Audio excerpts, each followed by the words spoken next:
Let's see, Link Ray was supposed to play here about a month ago, but he Yeah. was stuck in Norway. Yeah, I knew he canceled that. Yeah, apparently he called up the promotion company and he wanted like $5,000 or something, and they tried to give him the money and he still wouldn't come out. He's apparently stuck out there with his wife. He lives there? Yeah, apparently lives in some place like Finland or Norway or something like that. The Arctic. Yeah, it's very strange. Weird. Anyhow, let's see, Rick was saying something about you were in the studio recording some new sounds. Is that true? No. No? Okay, well, that shows what he knows about it. Yeah, it's weird because the message he left says, call me back when you get back from the studio. Yeah. What? I don't know what. I don't know any of those people there. I don't know. He apparently got it from some person at Elektra who told him, and then he told me. Wow. It's pretty funny.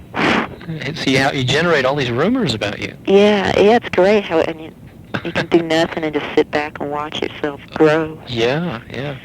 It's kind of fun. Mm-hmm. I had missed I had heard about you were on Stray Pop like maybe 2 months ago, and I missed that too. Oh yeah, because that was on like real short notice, and she called and said Screamin' Jay Hawkins was going to be on the show. Mm-hmm. So that was a lot of fun. Yeah, that's good.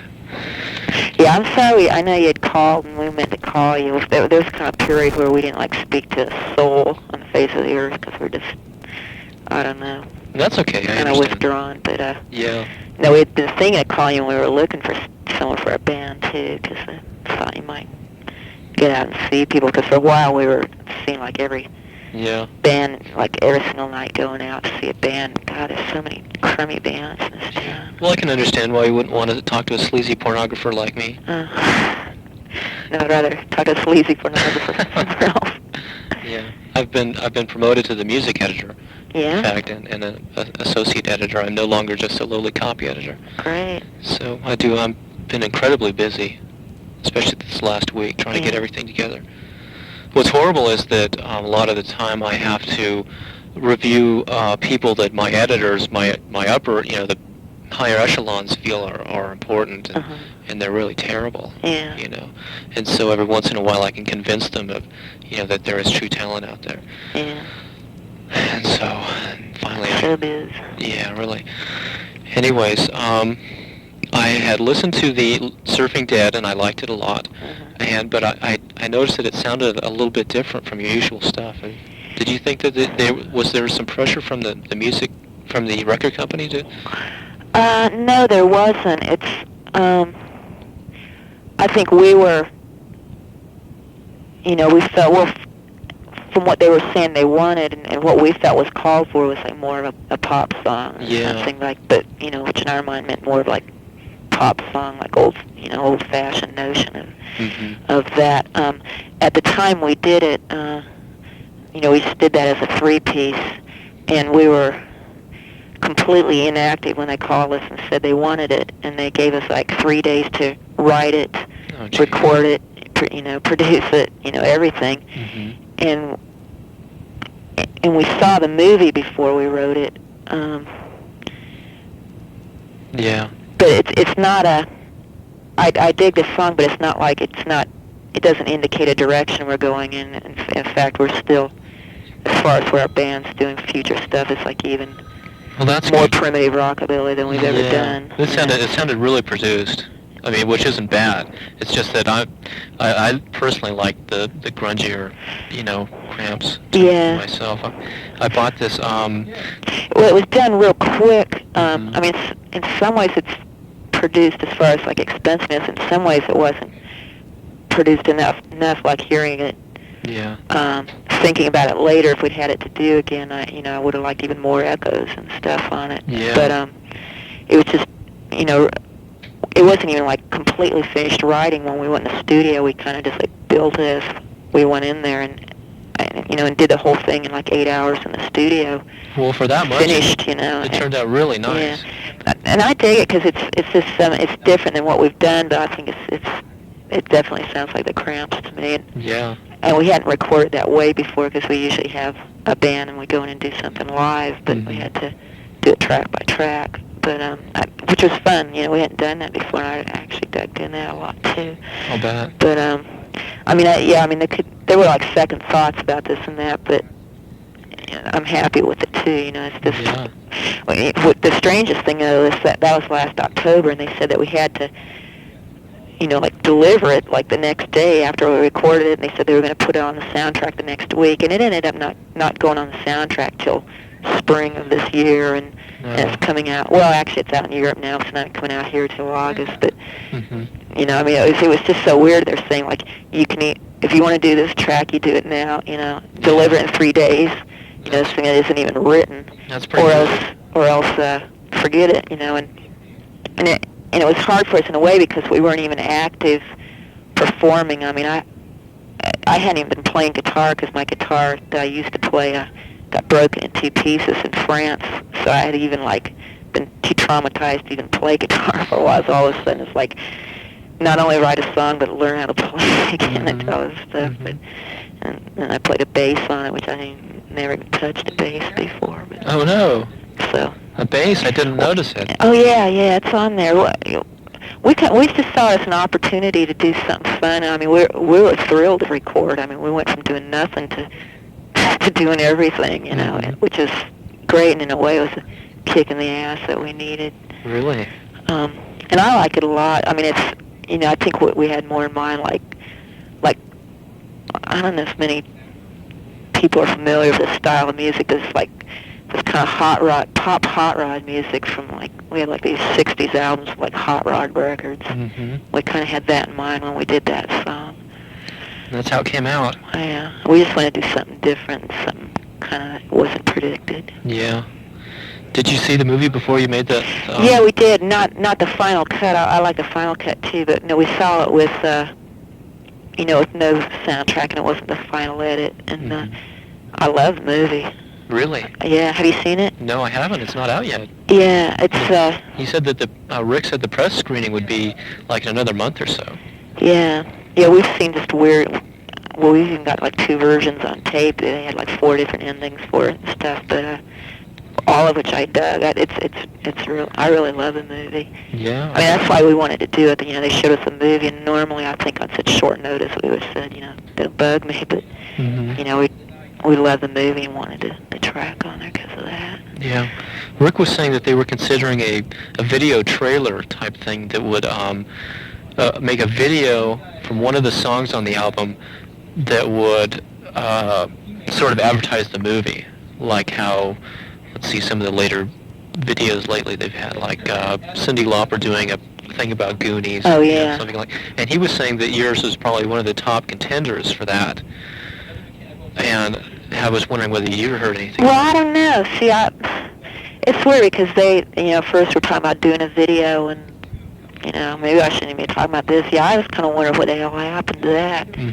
That's bad as, you know, from our point of view, but so that's still great. Yeah, I wish they would. But at this point, I mean, the thing's already coming out. We'd given up. You know? Yeah. So it's still questionable. Yeah. Well, maybe they're. I don't know. They don't talk to us a lot there. Yeah. That's too bad. But yeah, maybe that is because originally they were saying that they were going to do a video for it, which is, you know, okay with me. Yeah. Let's see. I was curious whether. Let's see. So did you feel like the movie was up to par? I know you guys are really the gorehound connoisseurs. I'm crazy about the movie. I mean, it shocked me because it's. Okay, well, it's not as gory as like Dawn of the Dead, but it's not completely the same people. Apparently they were like when Night of the Living Dead. They were like partners with George Romero and John Russo. You shouldn't quote me on this because I might be messed up. But okay. Well, I mean, from what I understand is they split up their rights, and that's why, like Dawn of the Dead. And that was George Romero. That was like his sequel, and apparently he's not allowed to use the phrase "Living Dead." That's why he has like Dawn of the Dead now. He's got Day of the Dead, and so in a way they're calling this one the first sequel to Night of the Living Dead. But which in a way it is more of a sequel, has more to do with the old one, but there's like, I don't know, there's just really great humor in it. It's not a comedy. I mean, it is a horror movie and there is gore in it and all, but it really reminds me of like an old horror movie, you know, like a late 50s, early 60s type horror movie. Great. And, yeah, I mean, I don't know what to say about without you seeing it, but it's just, I mean, these actors in it are hilarious. They got all these, like, old character actors, like, like, Gallagher, I don't know how you pronounce his name. You know, like, this guy's done nothing for years. And this guy, James Karen, you see him, like, on a lot of TV shows. This guy's, like, in his 50s or something, but they're really funny. And, I don't know, I shouldn't talk about it because I don't know how to say, like, what's great about it, but it's stunned me, you know, in a way, because I see a ton of movies, and I don't like many contemporary movies. Yeah. Anyway. Yeah. And, my wife and I just saw, let's see, Nightmare on Elm Street, and, let's see, The Evil Dead. And we sort of like those. I like both of those. I like Evil Dead because it's just so low budget. And Nightmare on Elm Street, I liked a lot of that, except the kids were ugly in it. That's true. But I guess that's typical in new movies. Yeah, they're fun. They're a lot of fun. Yeah. No, I like both of those. I like the ending of Nightmare on Elm Street a lot. Yeah, I like the Evil Dead because it was just so relentless. Yeah. Escape. Let's see. I picked up what looks to be like an import, but I'm not so sure it is. It's like a blue vinyl EP, and it's all in German. Oh, yeah. We just got that from some bootleg place. And I can't tell. It says on the inside, recorded in Paso Alto, SF in 1939. Now, you know, half of it could just be a big hoax and be put out in San Francisco or something like that, or it could actually have been recorded in Germany. No, I think it's from Palo Alto, and I don't know where it came from since it is a bootleg, and a lot of times, I mean, the bootlegs always say they're from Africa or something anyway, but no, there's like 20 bootlegs of us now, but that's one of my favorites. Yeah. I like the way it sounds, and it's blue, and it's funny, and I like it. It's got real good sound quality. 10 inches. Yeah, I think it's off of a radio show. There was a show, there's a radio station called KFAT, K-F-A-T, and they had this show called the KFAT Fat Fry, which broadcast over like a quarter of California, and generally it's a country station, and that's the kind of shows they normally broadcasted. And that show that we did, we were on a bill with Dan Hicks. And that's weird. Somehow somebody finagled to get us on there and make us part of that show, and that's why it's a better quality recording too, because it was recorded out in some, you know, like a mobile truck or something inside the place. Well, it's got an early version of Gorehound on it. It doesn't have the right words, but it's got the same music. Oh, yeah, we used to call it. Well, we had the same thing with Drug Train. Used to be a song we had called Twist and Shout. Yeah, which was an original called Twist and Shout, but we threw the words out. I saw that in the mental hospital video. Yeah. Then I was really amazed. Drug Train is one of my favorites, and when I noticed when I saw it with different words, I really flipped out. Yeah, Drug Train is a much better song. It was more inspired because we actually recorded it even with the vocal of Twist and Shout and said, that song sounds like a train. Yeah, push us away. You know, it's right. So we wrote something the night before we were going to mix it. We just wrote completely new lyrics and did a new vocal on it. Yeah. Let's see, do you guys have any new plans now that you seem to sort of be... We do, although in a way I can't talk about that just because it's, you know, I couldn't promise anything anyway. I mean, our plans now is we've just, like, written, well, more than an album's worth of stuff, but we've got, you know, a whole album in mind that we'd like to record. And we're talking to various people interested in recording it. Great. Putting it out, so... Great. You know, I mean, I couldn't honestly say I mean, we hope it would come out in the fall. Mm-hmm. You know, and I think there's a real good chance that we would have a new album out in the fall, studio album. I'll be waiting. Tour after that. I mean, that's what we like to do, and we're ready to do it. You know, I don't know if it's worth mentioning it because I don't know if we're going to be able to it's mostly meet minds with. At this point, most of my questions about that would be in the article are answered, and I'm just asking questions for my own sake. Yeah, I feel weird. It's like a weird time to I mean, it must be weird to interview us right now because we're just been in this kind of weird state. You know, so I mean, it must be like I'm giving you like a non-answer to everything, but I don't know what else to say. Well, that's okay. That's okay. No, I'll talk to you some other time when you can answer more. Yeah. What was I thinking? One question I had, just personally, is how you learned to play guitar. I'm an extreme beginner at this point, and I'm wondering. I really want to play in the Lake Ray, Bo Diddley style of rock and roll, and I don't know anybody that plays that anymore.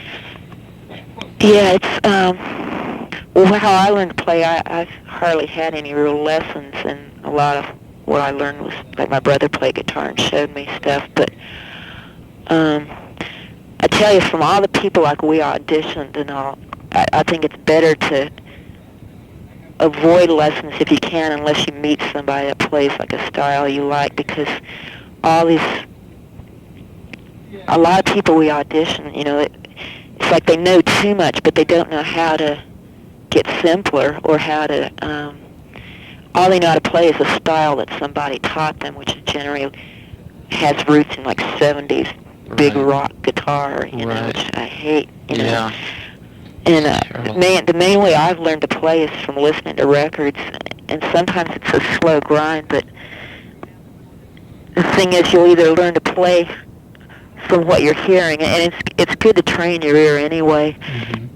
And I think it's easier to come up with your own style because you'll never completely duplicate what you're hearing on a record since you're not seeing them do it. You're not sure exactly how they're really making that sound. So I think you come up with a new way of doing it. Yeah. It's similar, and I think that's good. Mm-hmm. Because, like, I mean, a lot of what I play is like, say if it's my idea of what Link Ray or Bo Diddley or whatever is, I'm probably completely wrong, but at least it's something. In fact, it's something new. I mean, I'm sure that's how anything gets invented. Yeah, it's personal. But I don't know. I mean, I think you do need to learn basics. Well, all you really need to learn mainly is like just chords. Yeah, and major chords mainly. You don't need to know much else than that for playing rock and roll. Mm-hmm. And I've learned how to play a few of your riffs. Yeah. Not many. I mean, a lot of times just listening to records, you know, I mean, maybe it's tedious in the beginning. But it gets easy, and now I wouldn't. I mean, that's the only way I learned. Mm-hmm. Well, I guess I learned by watching people, like in bands, but there isn't much that I care to be inspired by that I see, you know. But I think, unless I forgot about what I learned. So you don't think I should go to actually a tutor, but just sit down and I don't think so, unless maybe it's worth it to just get a start, you know, so it's like a completely foreign thing, you know, like what the hell do I do with this thing? So you know, maybe so you learn how to tune it and learn basic chords and that kind of thing. But I think you should know when to quit too and get on your own. Mm-hmm. Yeah, it might be easier, you know, to get started with somebody. Oh, I've done that for like 5 years, and I can never handle it for long. I've just... What, you mean lessons? Yeah, well, just, you know, starting to learn from someone, and then, you know, I learned like the basic chords like 4 or 5 times, you know, and then I get tired of them, and then sit down and then try and learn it again. Well, the other thing that's bad about lessons, good or bad, is that there's such a wide range of people teaching that, you know, I mean, a lot of them have no business teaching. I mean, just the fact that you know how to play doesn't mean you know how to teach someone else. And some of them, you know, you could probably stay with them a long time and learn at a snail's pace, and some other one just might be both a good musician plus have enough insight to turn someone else on, you know, that they could... I mean, like, I learned stuff real fast from my brother, but then I tried lessons, and part of why I quit was it was just too tedious and slow, and you know, it just seemed like these some instructors have like just a formula for any student that comes in, rather than notice what you're good or bad at, or what you know what I mean. With teaching. Yeah, it's like it's just too structured. It seems like sometimes. Anyways, I don't know what else to say because I can't remember. Yeah. How long it took. I mean, now I can pick up, anything off records, but I can't remember how easy that used to be for me, or how long it took me to get to that point. I'll keep hacking at it. Yeah. Keep banging away. Have you seen Hustler recently? Have you seen the music columns? No, I haven't. Okay. In Hustler now they have 2 pages of it's like random notes from Rolling Stone type thing. Like gossip thing. It's sort of like that. I mean like minor news or brief news items. Right. It's usually about a paragraph, about 10 lines, 10, 15 lines, and a photo. Yeah. And it's always gossipy, dirty kind of things, that looks like National Enquirer type stuff. Yeah. But that's what it'll be like. Uh-huh. It won't be like like the last one where it was a long interview. Okay. It'll be like a picture. Yeah. In fact, I've got 3 photos here that I've picked out, and they're all 3 the ones with the moon overhead and the buildings in the background. Okay. And I'll send you the magazine, definitely. Okay. And you'll get to see it. In fact, I'll probably just send you the September issue. You can see what I've done recently. Okay. And let's see. Did you ever get a chance to see the Mentors article I wrote? No. That's pretty funny. Have you heard of the Mentors? I never heard of them until I just saw them on Wally George about 3 or 2 weeks ago. Oh, that was a great show. Yeah, with Rape Rock. Yeah. Yeah, that was great. Oh, I'll send you a copy of this interview I did with them. This was like about 6 months after I spoke to you. I spoke to El Duce. He is hilarious. He's so funny. No, that was one of the best shows I'd seen on there. El Duce said they cut out a lot of the good stuff too. Yeah. Because he was just being too raunchy. They let him be pretty raunchy though for for TV. Okay, well thanks a lot, Ivy, for calling. I really appreciate it. Sure. And I'll send this stuff off to you. And let's see if I think of anything. Would you mind if I called you back? No. I mean, I wish you would, because I don't know if I said anything too interesting today. Well, I've mostly got to talk about the soundtrack, and I think you said something pretty interesting about how you felt about the movie and how you got about involved in doing the soundtrack. That will be interesting. Yeah. Okay. And I'll send this stuff off, and you should be seeing it any day, hopefully in any month. All right. Okay, and keep in touch. Yeah, I will. We ought to just get together again and for drinks or something, because I think we're through with our antisocial phase or whatever. I hope so. But right now we're kind of busy because we're trying to sort of refine these songs for recording and all. But pretty soon we need a break. I just like to go hang out with people and all. You know what's funny is that the Tiki Thai Room has become a major hangout of mine ever since you guys suggested it. Oh, you've been to that? That's great. Many times. I've turned so many people onto that place now. And it's really great. I've begun to decorate my house in that style. Really? We got to come to our house because we got inspired likewise. Well, I'd like to see it. I'm getting the shrunken heads, Where do you get your decorative items? They're hard to find. Oh, it's all over the place. Just garage sales and stuff. I picked up these beautiful mugs. These Polynesian mugs. They look like those heads. Those heads on Easter Island? Yeah. They're the same shape as that. Wow. And from someplace in Las Vegas, and I found them in a thrift store out in like Riverside or something like that. They were selling them for a quarter or something like that. Yeah. Got a whole set and just all sorts of little teeny knickknacks. And my stepfather's an artist and he carves totem poles.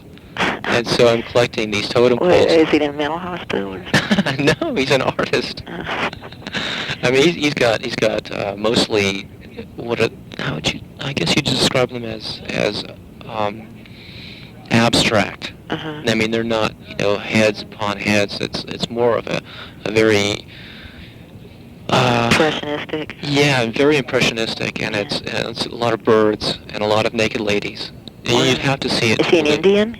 No, he's a war baby type person, part of the 50s, and he quit his job in the late 50s, working at Hughes Aircraft, and just took up sculpting, and he's been doing it ever since. And my mother's a painter, and they live together selling their artwork. They don't make a dime, they make nothing, but they love their art, and they're both kooks, and I really like his sculpture. He's got these weird kind of almost Polynesian or African totem poles. Anyhow. Yeah, we've got a tropical bar in our house, only it's not up to tiki teas.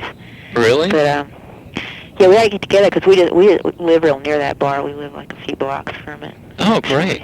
And for a while I thought they were out of business because I didn't figure out what days they were closed or something because they have really weird hours there. Yeah, he was on vacation at one point. Oh, maybe that was it. Yeah, yeah. It was there, but it was boarded up all the time. Yeah. Well, in fact, we had a haunted drink the other night. It was very creepy. A what? A haunted drink. Or I got a drink that called the Black Widow. Oh, I was gonna say, have you tried the Black Widows? Yeah, one of them will put you under the table. With champagne. Yeah. This was about our fifth drink, a piece, and 5 of those, God. Well, I was drinking all sorts of different things, yeah. which is probably knocked me out, from mixing everything. But yeah. I set this drink down on the table, this Black Widow, and I guess the table was wet, but it slid down the table and then back up, going in circles. And I know that I did. I don't believe that. It was really strange, and everyone just looked at me like, you got a haunted drink. What's wrong with you? What do you mean under and back up? You know how if you're sitting at a table, it comes out from the wall. Yeah. It went from the front edge of the table to the back and then back again. Just kind of crawling along, and then just kept going, and everyone's like... Oh, I see. It looked like a Ouija board or something like that. And then later on, I was just gesturing wildly in a drunken state and just knocked the whole thing off and dumped the drink on everyone. It was pretty funny. So we thought it must have been a haunted drink or just... or you were haunted. Or I was haunted, right. Anyhow, well, you have my home phone number, and I have yours. Okay. So I'd like to keep in touch. All right. Okay, then thanks a lot. Okay. Okay, bye-bye. Bye.